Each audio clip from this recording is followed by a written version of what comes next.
Hi, I'm Diane, Dayton. We're at the 20th annual VF Outlet Berks Jazz Fest in Reading, Pennsylvania. And right now we are with Maysa. Thanks for taking time, Maysa. Thank you. What a great show you had with Kim Waters today. That was fun. We had a good time. Yeah, it was. I love your voice. I love what you've been doing. And you knew at a young age that you wanted to be a singer. Yes. You were what, 6? 6 years old. My mother took me to see Pearlie. And when Melba Moore came out on stage and she opened her mouth, that was it. I knew I wanted to do that the rest of my life. Yeah. So how did you go about doing what you do? You know, I went through school, went through college, and I graduated from college. And my best friend was singing with Stevie Wonder at the time, and she wanted me to come to California with her. So she asked me to audition. She asked Stevie could I audition for her, and I did, and I passed the audition. But then I went and I had to finish 1 year of school before I went out to California, and I did. And at that time, he was working on the Spike Lee Jungle Fever album project, so I got to sing background on that. Oh, very cool. So then what happened from there? From there, I went and did some work with a producer named Steve Harvey. He was a drummer from Wales, and he happened to be best friends with the leader of the band, Incognito. And he told me his best friend was looking for an American singer for his band, and Louis called me one day, and I passed out, audition over the phone. He auditioned me over the phone. I didn't know it was an audition. We were just having a conversation about music, and I sang to him. And the next morning, his manager said that I had the gig and I should come to England within a week. Oh, that's how what I did. Cool is that? So now it's 19 years with Incognito, yeah, right? I started December 1991, so December 2010 will be my 19th year. Wow. Yeah. So how many CDs have you done with Incognito?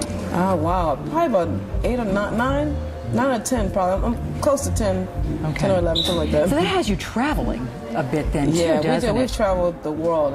I've been everywhere with Incognito. Yeah. I just recently, about 4 years ago, I took a break. I wanted to stay home and raise my son. I have a 10-year-old. And I just didn't want to miss him being a baby. And so I went back home, and I also helped take care of my mom.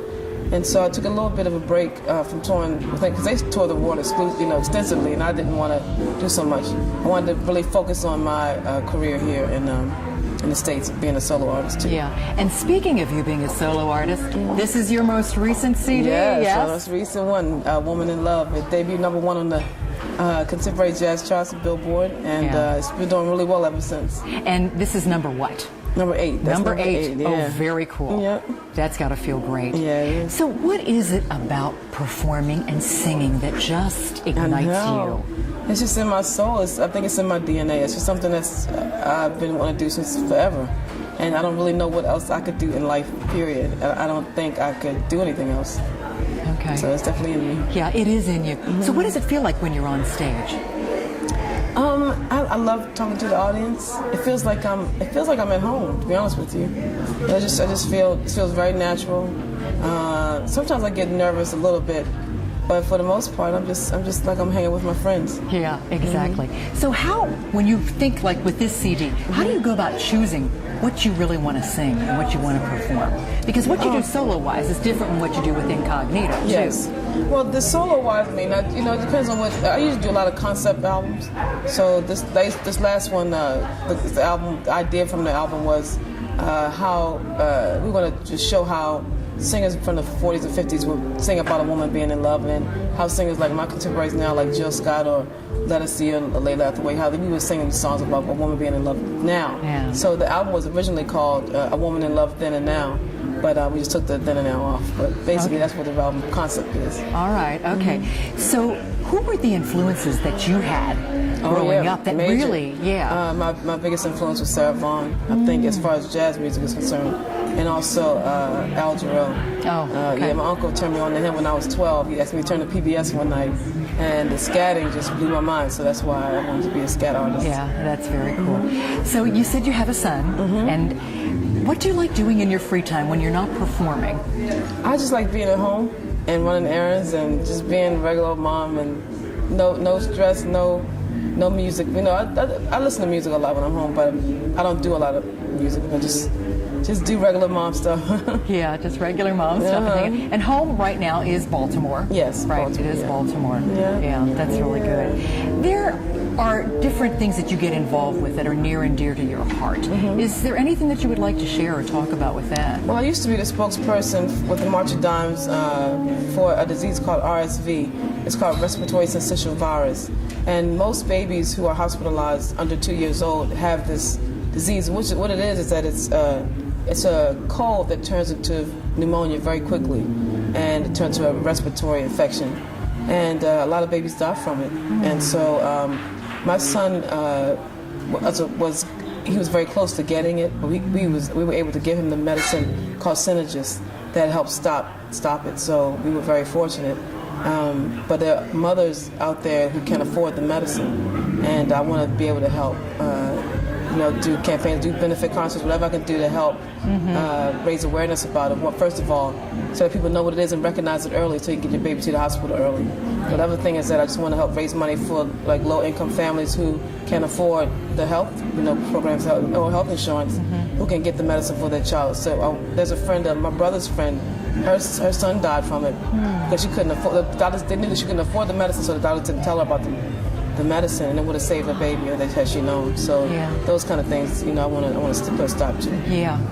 How much of the year do you actually travel? All year round. Okay. Yeah, I've actually never been on vacation. Oh, wow. In my whole life, and I think I need to start getting to that point where I do take a vacation. But there's so many things I want to do in my career that I'm keep pushing forward until things, break, and so tell a big me, break. What is it that you see in the future that you really want to work toward? I just see I'm making more music, but I just want my music to reach a lot of people where and get the exposure that it deserves. I don't think it's gotten the exposure as it should have been given all these years. So that's what I'm really focused on right now. Is there anybody you want to perform with that you haven't, that's on your wish list? My biggest dream is to have Quincy Jones produce me. That's all I want in the whole world. If I could just get that, I'll be very happy. Yeah, that would be very cool. Yeah. If I were to ask you what's important to you, what would you say? What really is it all about? It's all about love. Yeah. Yeah. It's all, to me, everything is love, and everything is about family and friends and loving and supporting people and doing the best you can by people and being a good person. Yeah, and that is what it's all about. Yeah. Yep. Well, I wish you much success. Thank you so with much. Everything, with touring with Incognito and doing your own solo work. Thank you You've so got much. some great CDs out, a lot of you. wonderful music. And we really enjoy when you're on stage, just what you put into a song and connect. We can feel the excitement and the passion that you have for it. Oh, thank you so much. That's good. Thanks for taking time, Thank and you. Hopefully I'll see you hanging out a little bit I'll here. I'll be around all day. Yeah, we'll be around. We'll have a good time. Thank you, sweetheart. Thank you so much. We are coming to you from the 20th Annual VF Outlet Berks Jazz Fest in Reading, Pennsylvania.